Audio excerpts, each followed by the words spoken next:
Eefje. Hi, Anne.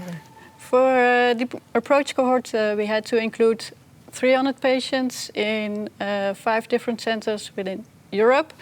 And in Utrecht, you had to include 150 people. How did you find those people?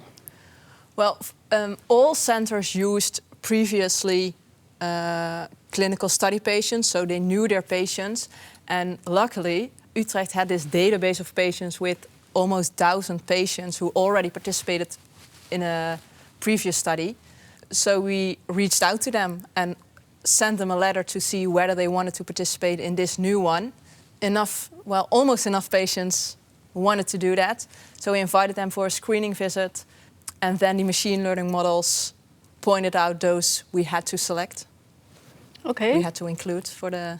And then I called them to give them the news that they were selected for this clinical study, and invited them for the first visit. Okay, so and then they were very happy to come to the UMC in Utrecht, I think.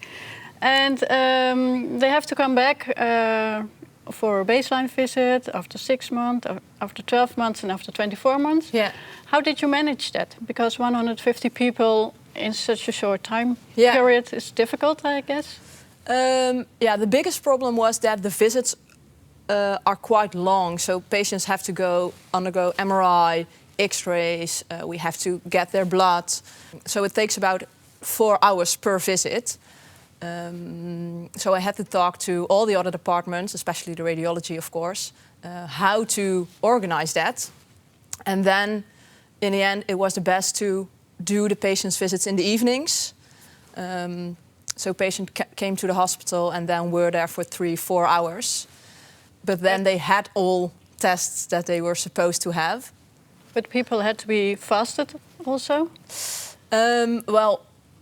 In the end, they had to be fasted for the first visit. So we drove to them on different days. It had to be 2 days before or after their actual visit to the hospital. So we drove there in the mornings by ourselves and then took their blood and then brought it to the hospital. Okay. And then they had their visit like 2 days after or 2 days before. And for the remaining visits, they didn't have to be fasted anymore. So that was better. Okay, so that was a lot of work, I guess. And then COVID came in.